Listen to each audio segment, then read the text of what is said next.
déracinés. Sorti l'autre côté là-bas, sorti l'autre côté là-bas, dans leurs hyper sabots. Un petit peu déraciné qui peut vivre dans la pauvreté.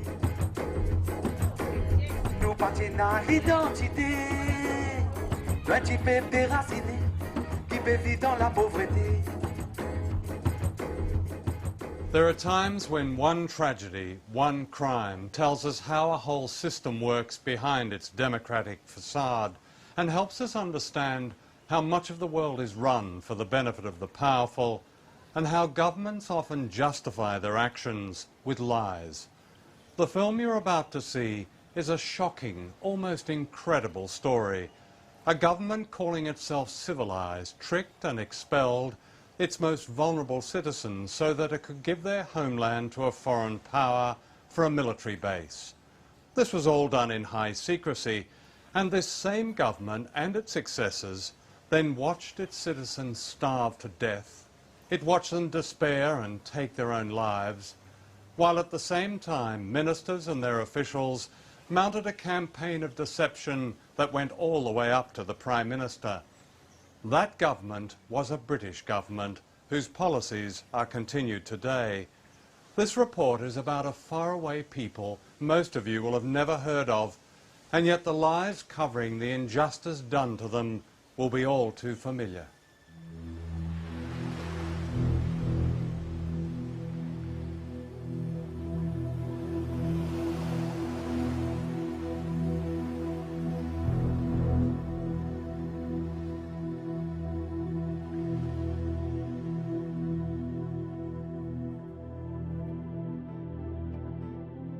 This is Diego Garcia, the main island of the Chagos group in the Indian Ocean.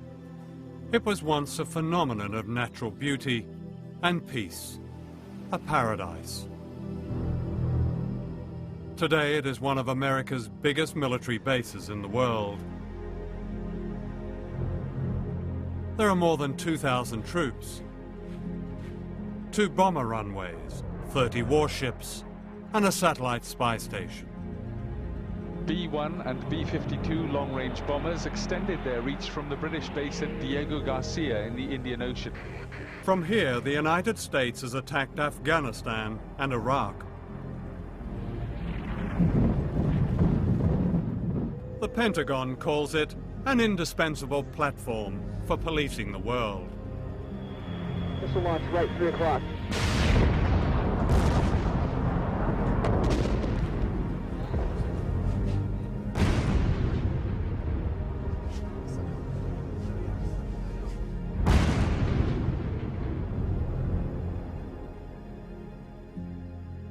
Diego Garcia is a British colony. It lies midway between Africa and Asia, one of a group of unique coral islands.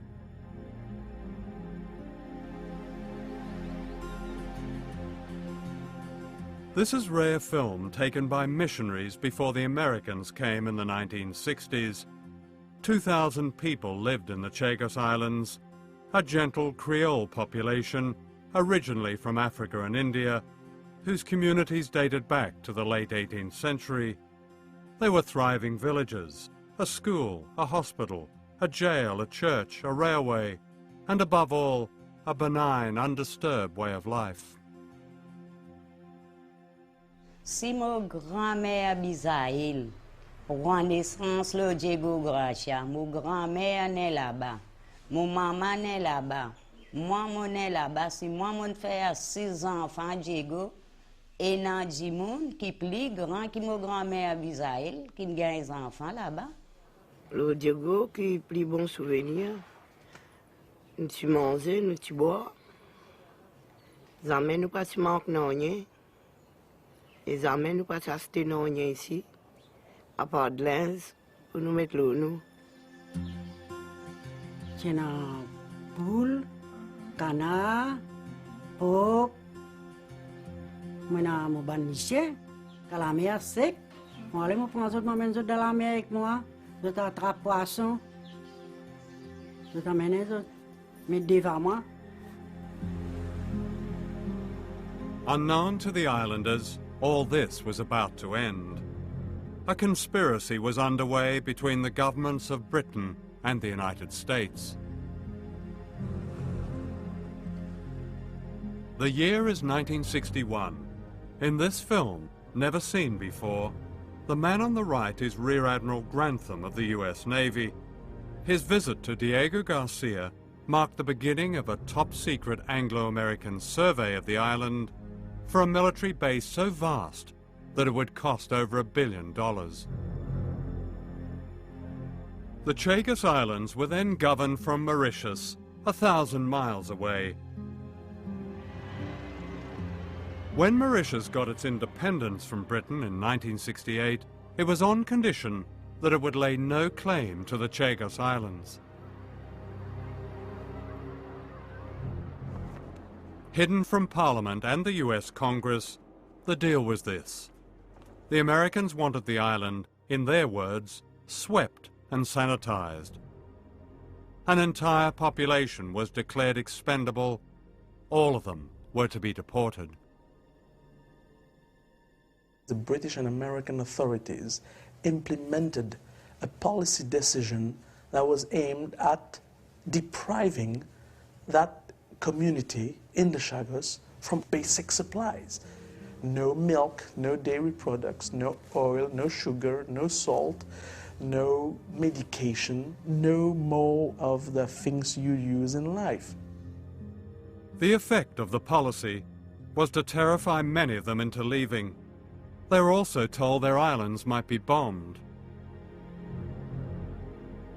In the spring of 1971, Sir Bruce Greatbatch, KCVO, CMG, MBE, Governor of the Seychelles, gave the order that all the dogs on Diego Garcia were to be killed. These were much-loved pets, and the horror of their killing was taken as a warning by the islanders. Almost 1,000 pets were rounded up and gassed using the exhaust fumes from American military vehicles. I mean,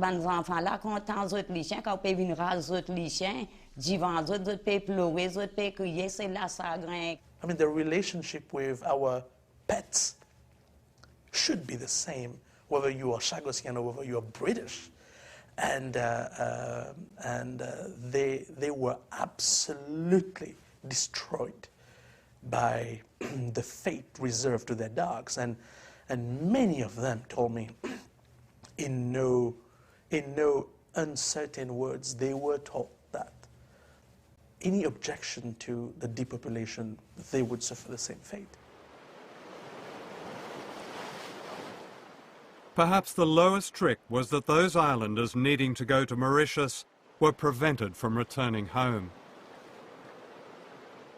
Tout le monde quitte là-bas, mon vini pour venir sur mon bébé, pour retourner dans mon endroit.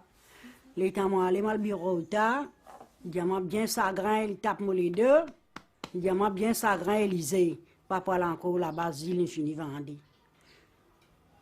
Mon bonhomme tu peux assisé dans le sofa.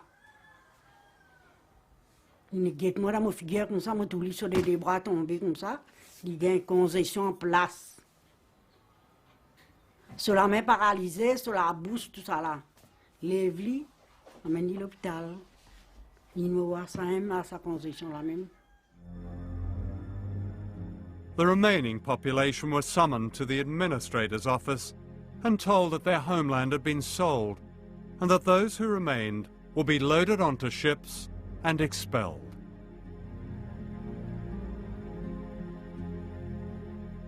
In this photograph, people are standing in silence, stunned. Vinil in fait une réunion NR, code bureau, nous appelle nous tout, nous pas obligés quitter. Mais ce qui tu peux passer là-bas, nous tu connais, pareil comment tu peux faire avec nous les chiens, tu peux faire ça même à nous, sans pitié. They were forced onto this vessel, the SS Nordwehr. They were allowed to take only one suitcase. Sir Bruce Greatbatch insisted that the horses took pride of place on deck. The women and children were made to sleep in the hold on a cargo of bird fertilizer, bird shit.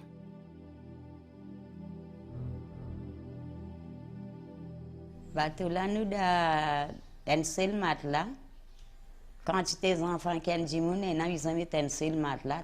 Nous-mêmes qui sommes animaux. Nous-mêmes, nous sommes gauchins, femmes, enfants, nous qui sommes animaux, nous devons. The first port of call was the Seychelles, where they were herded from the boat.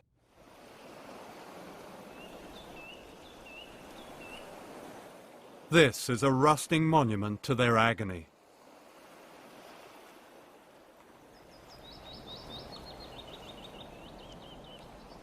From here they were marched up the hill to a prison that has since been demolished. They were kept in cells until they were transported to Mauritius.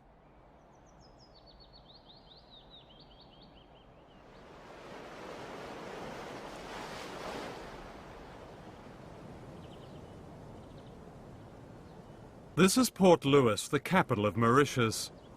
Here they were dumped on the docks, bewildered and terrified. Some of them stayed on the docks, waiting for the next ship to take them back home, you see. And there was never to be a ship to take them back home. They were taken to this housing estate, which was then derelict and had been taken over by animals.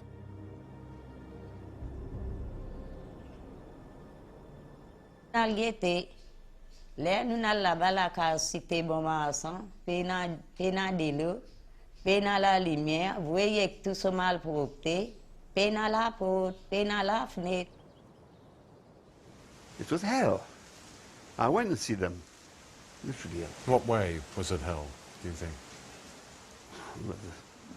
It was the filth, no water in those houses, and no sanitation. Oh, it was really...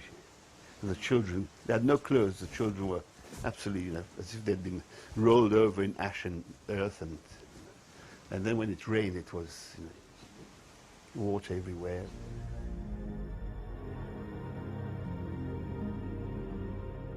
The islanders began to die, not only from poverty, but from what they call sadness. Lizette, now in her 60s, lost 2 children. Mais les enfants nous extraordinaires parce qu'il y en a qui boivent avec moi. L'état moi, mon gagne sa nouvelle là, moi ça gagne. La tristesse d'une boire un gilet ça gagne, ça l'autre enfant là, il tient à 8 ans. Il n'a pas ça gagne, il connaît qu'à depuis là-bas. Tout ce qui peut causer, tout ce qui peut passer, peut quitter ce pays, l'investir ça gagne. C'est la raison là que ça veut dire le mot docteur n'est pas qu'à soigner la ça gagne. They would sing their way through life. Here, I mean, they wept their way through life, and they're still weeping, you see. And there were, as you mentioned, so many cases of suicides. But there were so many cases of children, not receiving proper care and dying in hospital. I know the case of one lady who lost 2 children within 2 or 3 months. And she wasn't able even to perform the funerals of her child, because she didn't have the money necessary for that. And it was the state who took care of it. From the hospital, the child was taken to the cemetery, you see. Do you realize what sort of a trauma, what sort of experience this is for an old lady? And this old lady is still weeping to be able to go back home. By the end of 1975, the secret expulsion of the people of the Chagos Islands was complete. A survey of their conditions in exile told of 26 families that had died together in poverty, of 9 suicides, of young girls forced into prostitution in order to survive. The report gave these examples. Elaine and Michelle Musa, mother and child, committed suicide. Leonie Rangasamy, prevented from going back, drowned herself. Tareen Chateau, no job, no roof, committed suicide. This was a glimpse of the suffering inflicted by the British government, and yet in a letter dated 16th of August 1976, a Foreign Office official wrote, and I quote, "Although we have no information about deaths, some deaths are bound to have occurred in the normal course of events.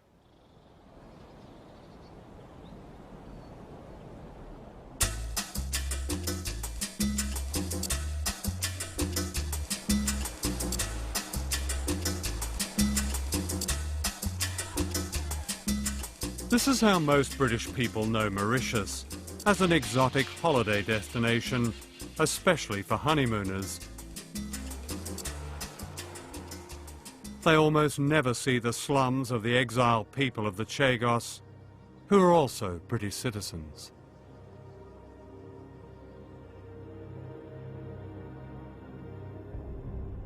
This is film taken in 1982 of a family of Chagos Islanders in exile in Mauritius.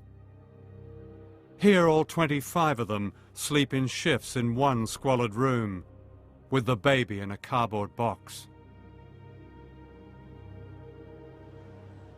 We found the same family living in the same shack, in the same terrible conditions. They still sleep on the floor. The rain still pours in. The toilet is still a hole in the ground. They are still so poor that they often go hungry. What was done to these people is today defined in international law as a crime against humanity.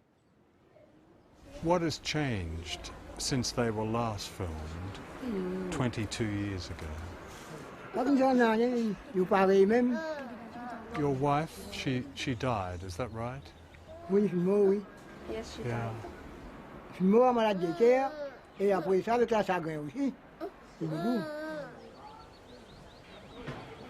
It's not nostalgia, it's more than that. It's like missing even the air that you breathe, missing the environment that you're used to, missing your home, missing your cats and your dogs, and your pets, which were all destroyed.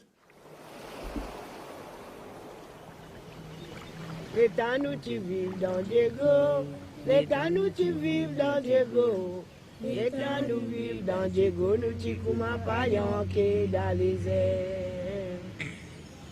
Depuis nous vivons dans Maurice, depuis nous peut vivre dans Maurice, depuis nous vivons dans Maurice, là nous emmène la vie côté de. Donne la main aux camarades, donne-moi la main criée. Donne la main aux camarades, envoie-nous message dans les mondes.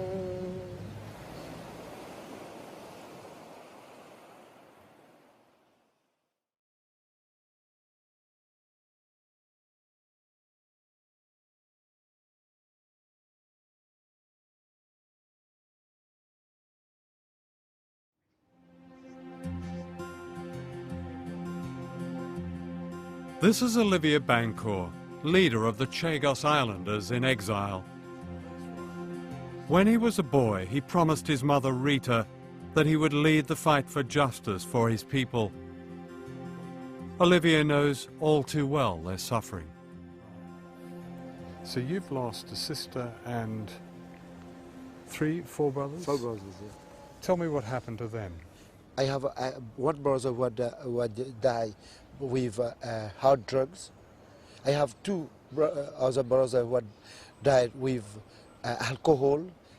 My sister just put a fire on her. She had been very discouraged with her life. She committed suicide? Yeah, suicide, yeah. In 1982, the Chagos Islanders, now desperate, demonstrated in the streets of Mauritius. This embarrassed the British government into giving them a derisory compensation, which came to less than £3,000 per person. This didn't even pay their debts, and to get this money, many believe they were tricked into signing away their right to return home. Nous besoin signer, quand nous signons pour nous gagner sa caf là. L'autre dia nous signer pour mettre là-bas pour gagner ça. Après l'État nous ce qui continue, ce qui va continuer mettre pouce. Et là, je mettre en bas, mais ça même prononce mon droit, c'est comme pour moi. Et ni moi, ni mes enfants ici. Si l'étudiant, moi, je peux signer mon droit, je renonce mon île, je pas pour prendre 8 000 là. Moi, je la vie à mes parents, je peux pas. Ça même, je pas renonce mon droit. It was entirely improper, unethical, dictatorial to have the Chagosian put the thumbprint on an English legal drafted document where the Chagosian, who doesn't read nor speak any English, let alone legal English, is made to renounce basically all his rights as a human being.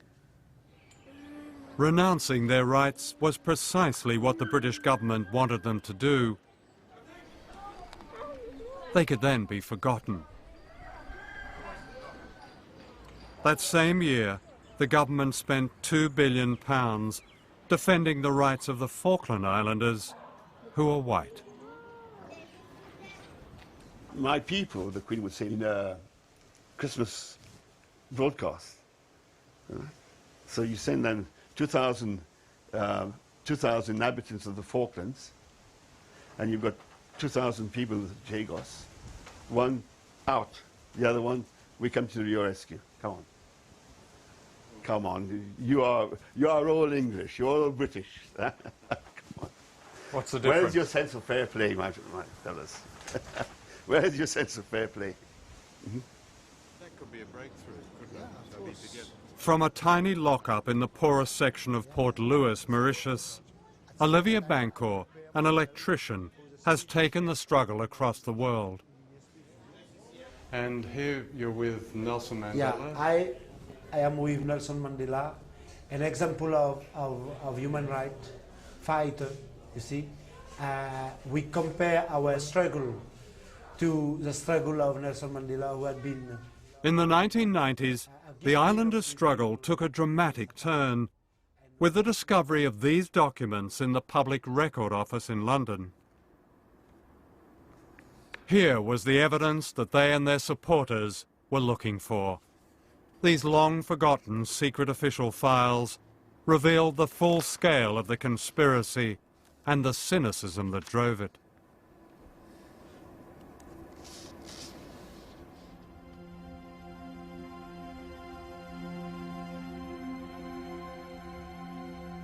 The conspiracy got underway with the creation of a fake colony called the British Indian Ocean Territory, or BIOT. The sole purpose of creating this colony was to kick the people out. And to do it, the Foreign Office invented a fiction. They said the islanders didn't really belong to the Chagos, but were merely temporary contract workers. Foreign Office Memorandum, July 1965. People were born there, and in some cases their parents were born there too. The intention is, however, that none of them should be regarded as being permanent inhabitants of the islands. So how would they be regarded? The legal position of the inhabitants would be greatly simplified from our point of view, though not necessarily from theirs, if we decided to treat them as a floating population.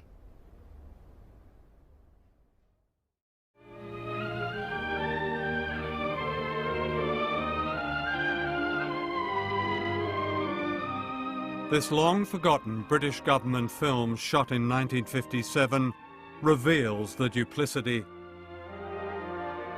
Clearly, the Foreign Office knew the people of the Chagos were anything but temporary workers. Out of a total of 100 or more little islands, only some half a dozen are permanently inhabited, partly by people from Mauritius and the Seychelles, but mostly by men and women who have been born and brought up on these fragments of land. It is the story of their lives which this film tells. The British tried to claim, and I just quote one of their documents, that the Chagos had no indigenous or settled population. Menti, jamais. Mon papa n'est là-bas, mon grand-père n'est là-bas, mon grand-mère n'est là-bas, mon maman n'est là-bas. Cause menti. Il menti, génération est là-bas. Back in London, some officials began to worry about being caught out. Foreign Office memo, November 1965. There is a civilian population. In practice, however, I would advise a policy of quiet disregard. In other words, let's forget about this one until the United Nations challenge us on it. One can only say that they were looking at another prize, and this was considered a price that was worth paying, because in reality there would be no objections and they would get away with it. And all they were concerned about, the documents show this quite clearly, all they were concerned about was whether they'd be found out. In that same month, the British representative at the United Nations, F.W.D. Brown, was instructed to lie to the General Assembly that the Chagos Islands were uninhabited when the United Kingdom first acquired them. I must remind you that this has been done in violation of the United Nations Charter. This is why it was done so in absolute discretion and using lies. I'm not mincing my words. They were lies, damn lies. What the official documents show is not just a trail of lies, but an imperious attitude of brutality and contempt. In August of 1966, Sir Paul Gore Booth wrote, "We must surely be very tough about this. The object of the exercise was to get some rocks which will remain ours. There will be no indigenous population except seagulls." At the end of this is a note handwritten by Dennis Greenhill, later Baron Greenhill of Harrow. Unfortunately, along with the birds go some few Tarzans or Men Fridays, whose origins are obscure, and who are being hopefully wished on to Mauritius, etc. When you look at the documents, here you've got some of your former colleagues talking about, well, we just need some rocks because in all that's on it are a bunch of Tarzans and a few Janes and all that. Well, yes. I mean, I know the person that you're referring to and the minute that you're referring to. Yeah. And I have the greatest respect for him. He's dead now.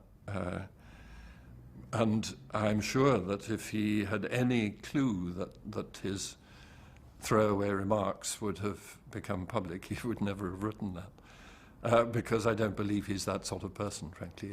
You know, people put things in minutes on official papers that they don't really mean. The conspirators now began to get the wind up. A senior official wrote, "This is really all fairly unsatisfactory. We propose to certify up to 240 islanders, more or less fraudulently, as belonging somewhere else. This all seems difficult to reconcile with the sacred trust of the United Nations Charter." The sacred trust he refers to obliges Britain to safeguard the human rights of its citizens in a dependent territory. His warning counted for little. One official offered a way round the problem. He wrote, Yes, I've got it right in front of me. "We do not regard the United Kingdom as bound by such a rule. In this respect, we are able to make up the rules as we go along, and treat the inhabitants of BIOT as not belonging to it in any sense."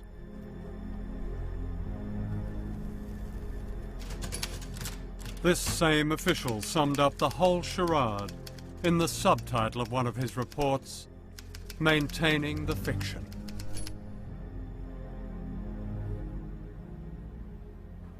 Do you think they were aware of what they were doing to the people, that the trauma that was about to descend on the Chagossians? These boys in the colonial office, did they really care very much about... Come on. No, you know, you had your standard of living, you kept to it. Your pink gin at lunchtime, and you know. So they were just the natives? The natives, yes. Unfortunately. The cover-up went right to the top of government. It was drawn up by the Foreign Secretary Michael Stewart in the form of a secret minute sent to the Prime Minister on July the 25th, 1968. In this document, Stewart reveals that he is fully aware that Diego Garcia has a population going back at least 2 generations. He proposes that the government lie to the world that there is no indigenous population. On April the 26th, 1969, Wilson's private secretary wrote to Stewart saying that the Prime Minister approved the plan. The documents show that it was decided at the highest level by the Prime Minister, most particularly Harold Wilson. He knew very well that there was a population and they were going to be removed. The problem is that this is policy made almost on the back of an envelope. There's no democratic input. Nobody was asking questions, nobody was knocking on the door, nobody was there to represent the interest of the islanders. They just didn't exist as a political factor to take into account. Dennis Healy was Defence Secretary in the same government. When we asked Mr. Healy for an interview, he replied, "I fear I have no memories of the Chagos archipelago. Sorry." Lord Healy's a letter about not remembering the Chagos archipelago. Bollocks. Absolutely. He's an acute and intelligent man. On May the 6th, 1969, Healy's private secretary wrote this letter to 10 Downing Street.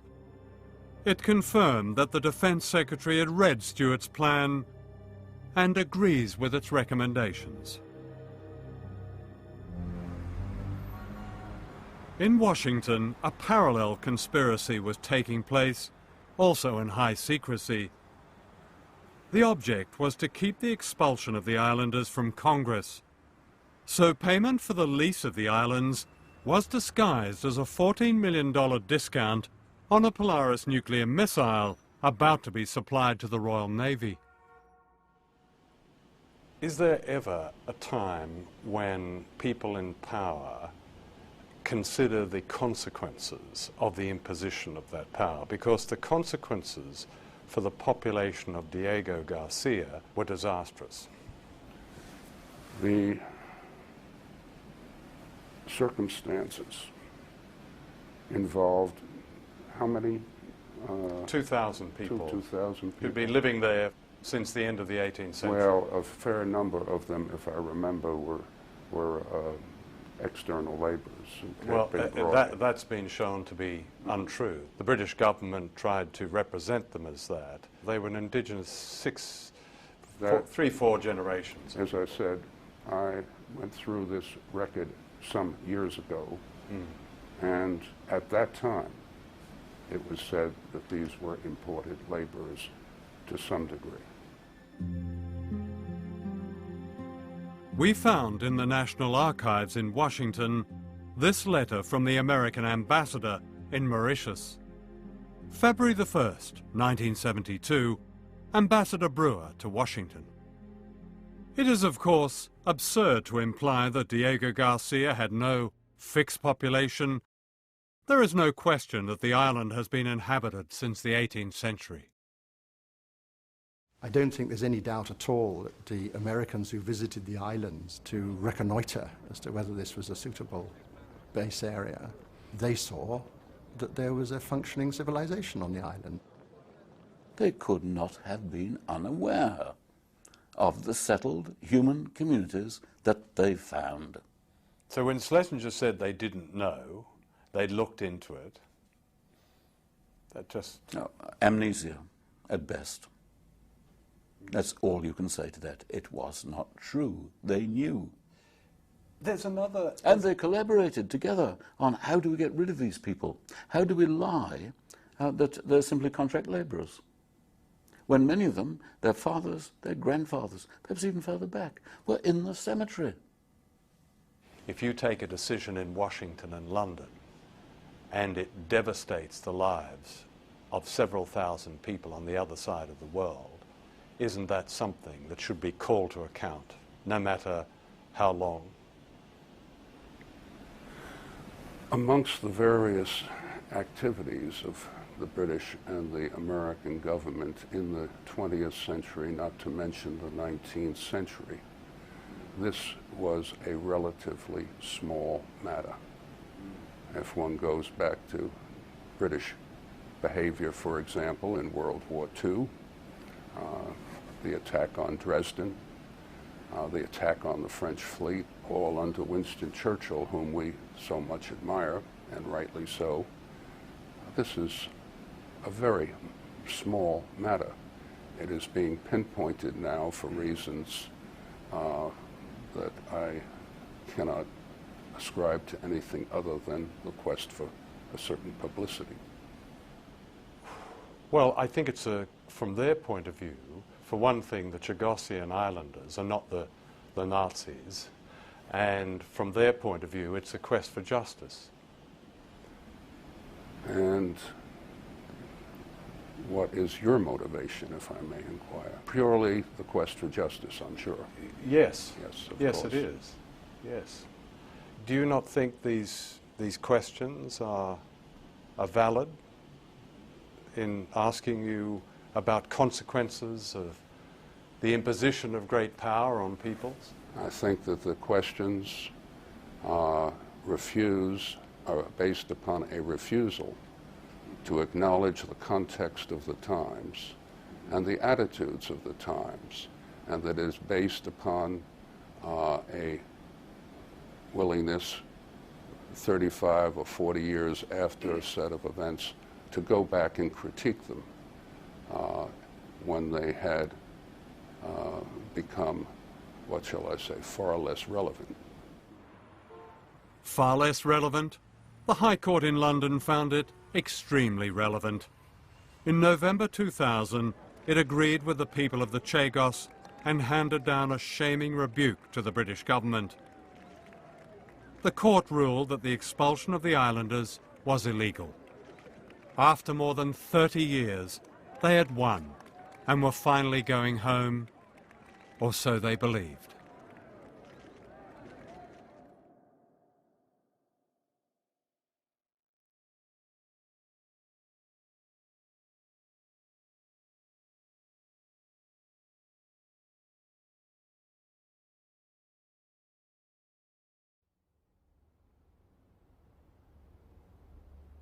The Victory Day for the... Victory in the High Court gave Olivier Bancourt and his people the right to start their lives again.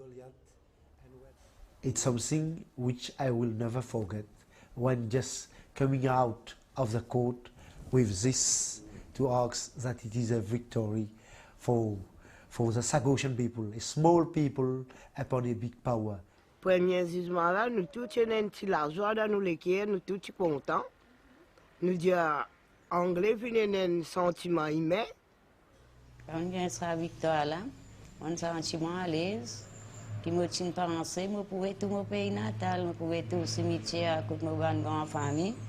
Je pense tout encore une fois, je suis la place et que nous sommes la mer, quand nous prenons une naissance. However, the Foreign Office had other ideas. Within hours of the High Court judgment, it announced that the government would not allow the islanders back to Diego Garcia, the main island, where most of them came from. Robin Cook told me that he said it would have been politically impossible to allow the Chagosians to go back to Diego Garcia because they had a treaty with the United States. Well, the first thing to point out there is that this is British sovereign territory. The British have a duty to their own citizens. They have the legal power to tell the Americans what policy and what immigration law they're putting in place on the islands. But in the meantime, we've signed a couple of pieces of paper with the Americans, and we now regard our obligations to them as paramount. I just don't see the logic of that. And to keep the people from the rest of the Chagos Islands, the Foreign Office invoked something called a feasibility study, which would question if people could survive in this idyllic place where they had lived for 6 generations. This study consulted not a single inhabitant of the Chagos Islands. After the High Court victory, the government promised the islanders that at least they could visit the graves of their families. Boats were chartered here in Port Louis, Mauritius, but they never set sail. Baroness Amos, Tony Blair's leader of the House of Lords, explains why they never went back. We chartered a vessel. Unfortunately, the vessel was not made available. We are happy to reinstate any such visit, but it would not include Diego Garcia because of the reluctance of the US government. The president of Mauritius, Kasamu Team, took her up on this. So I said to the Baroness, I said, Britain has no objection. She said, no, Britain has no. She said, do you allow me to take the matter up with President Bush? She said, by all means. And this is what I did. I wrote to President Bush. The reply came, I'm sorry to say, we don't deal with the Mauritian government, we deal only with the British government. And the British are not agreeable. It's black and white. The British are not agreeable to this visit, and we agree with the British. So they've been playing table tennis, ping pong, with the Chagosians. When we go to London, we are told it's an American problem. When we go to Washington, we are told it's a London problem. It is an arrangement between them to treat this problem as a ping pong ball. And it's terrible, because by the time the ping pong game is over, well, there will be no Chagosians left. By June this year, the Blair government had run out of excuses, but there was still one more trick to play. Have you ever heard of something called an order in council? It's a royal decree using archaic powers, which, unknown to most of us, are still invested in the Queen. It's a cosy arrangement. The Queen rubber stamps what, in many cases, politicians know they can't get away with democratically. On November the 5th, 1965, an order in council was issued by the government of Harold Wilson. The aim was to secretly expel the population of the Chagos Islands, all of them loyal subjects of the Queen. In June this year, the Blair government used the same powers to bypass Parliament and the High Court in order to ban the Chagos Islanders from ever returning home. Dictators do this, but without the quaint ritual. The quaint ritual takes place here at Buckingham Palace. The public never sees it. Parliament is merely told about it. Orders in council, they go through without discussion. They're read in title only. No reason is given for them. No contents are spoken. The Privy Council never even sits down. They all stand around. The clerk to the council reads the thing in title. There were 2 orders, and the Queen says, agreed. And that's it. That is it. It's a decree. It's a decree. And with that royal decree, the people were banned forever from going home. It was June the 10th, 2004, election day in Britain, when they thought no one would notice.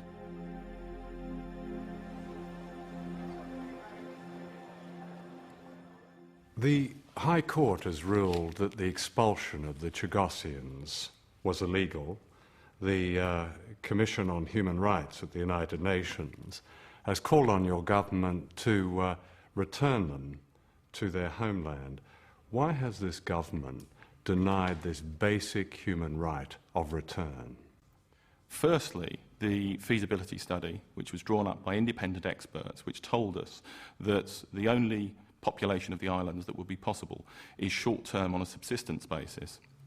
Longer term would be precarious given the climatic conditions, given that in some cases some of the islands are barely 2 foot above sea level, and would be very costly. It is true that the Foreign Office has conducted, I think now, 3 feasibility studies, as they call them, about resettlement.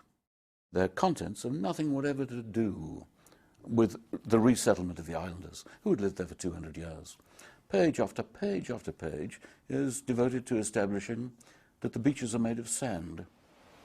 Take your shoes and socks off and walk across them. You know what sand is, I know what sand is.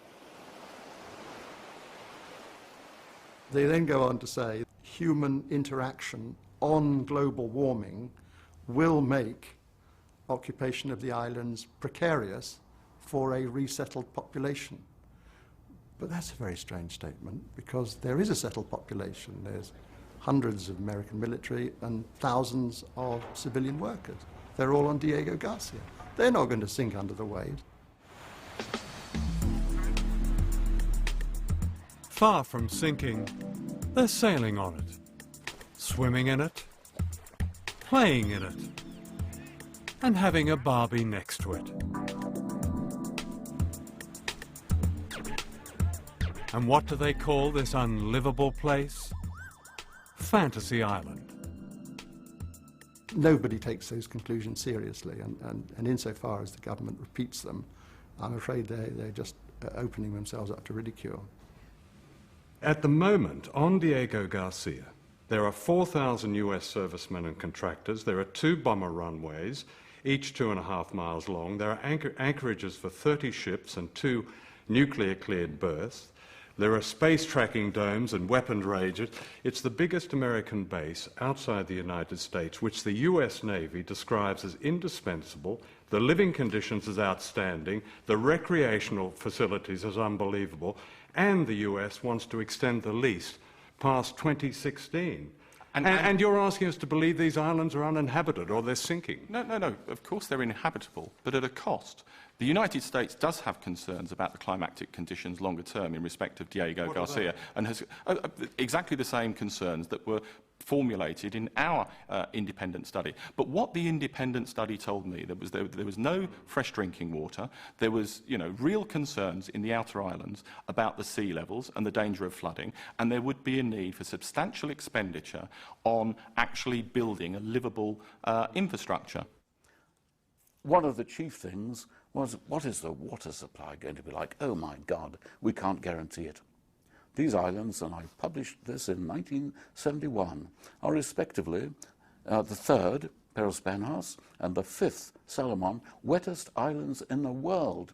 Peros with 4 meters of rain a year, and the other with 3.5. When it rains, the water table is so high, the rain remains on the surface for days. So what does that make these feasibility studies? Worthless. Waste of time. Waste of time.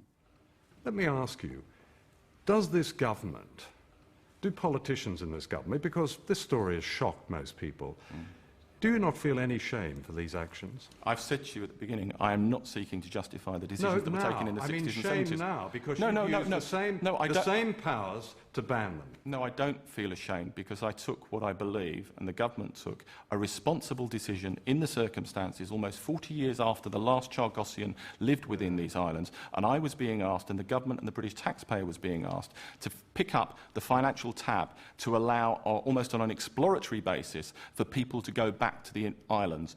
You can't manufacture money. You actually have to make choices about how you spend your money. Only the other day, the minister was asked by a member of Parliament, what is the anticipated cost?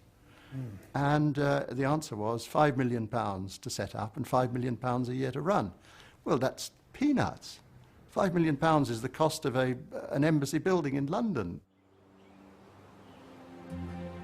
This is an embassy building in Mauritius, home to Mr. David Snoxall, the British High Commissioner.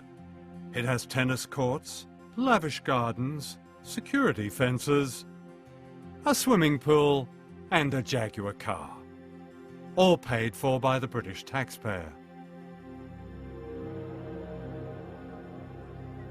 Minutes away, these are the British citizens who are less worthy of taxpayers' money.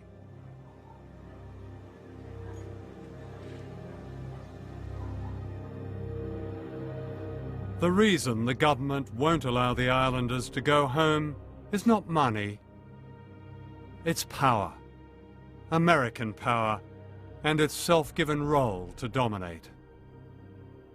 Might is right, and the great powers have the might, and therefore the right to do anything they want, wherever and whenever they want.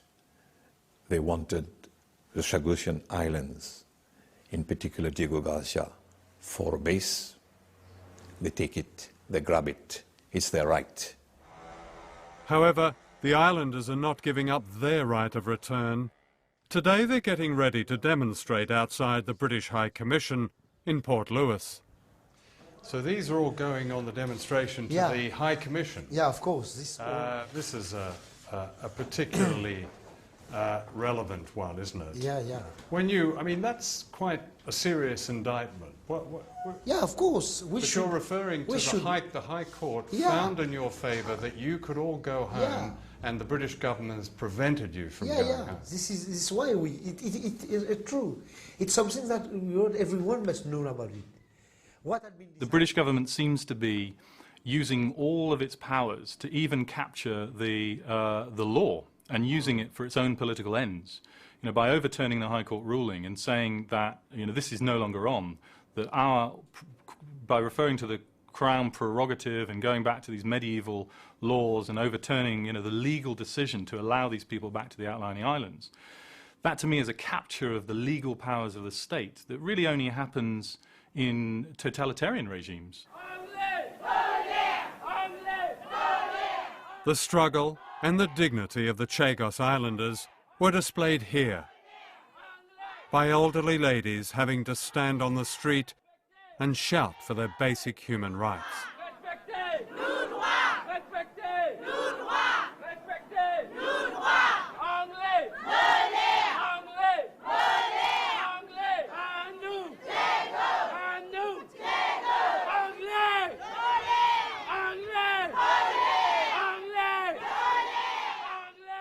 You know, these are a lot of very spirited old ladies who you won't allow to go home where they want to go home and die. That's basically, these are the people who are leading the charge among the Chagosians. Isn't that shameful? Of course I've got sympathy for people based upon what happened to them and their families in the past. But this is today, almost 40 years after that event. And for us and the British government and the British taxpayer to be asked to finance that, when that money could actually alternatively go on alleviating aid and poor people throughout the world. But that is a choice that you asked me whether I'm ashamed of the decision that I've taken. No, I'm not. I believe in the circumstances, and it was a difficult decision. I believe we took the right decision. No human being would treat another human being the way the British administration treated the Chagosian people. In this part of the world, except if we go back to the days of slavery and to the days of indentured labor, I can't remember anything of the sort happening. Jesus Christ. How low can you get? How intellectually dishonest, how morally duplicitous can you get?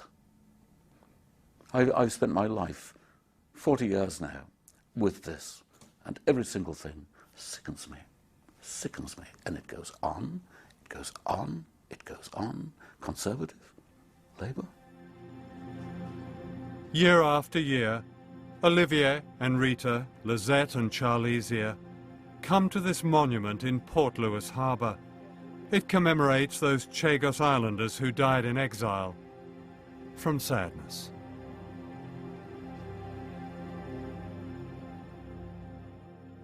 Il est bien sacriant, il est bien faire les cœurs faire mal. Et bon Dieu pour punir les autres ça, ça qualité matière qu'ils autres peuvent faire nous souffrir.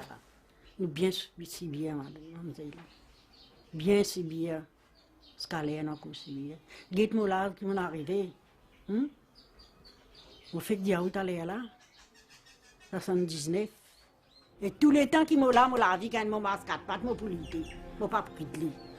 Jusqu'à que bon Dieu ramasse moi.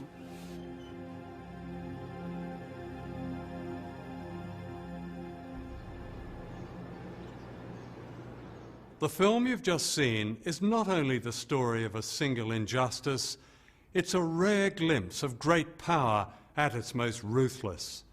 What was done to the people of the Chagos raises wider questions for those of us who live in powerful states like Britain and America.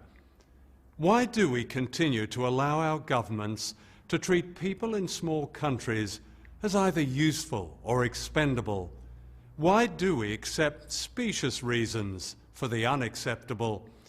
4 years ago, the High Court delivered one of the most damning indictments of a British government. It said the secret expulsion of the Chagos Islanders was wrong. That judgment must be upheld, and the people of a group of beautiful, once peaceful islands must be helped to go home and compensated fully and without delay for their suffering. Anything less diminishes the rest of us. L'État nous tu vives dans Diego, l'État nous tu vives dans Diego, l'État nous vives dans Diego, nous tu comme un paillant qui dans les airs. Depuis nous vivons dans Maurice, depuis nous peut vivre dans Maurice, depuis nous vivons dans Maurice, là nous mène la vie côté de.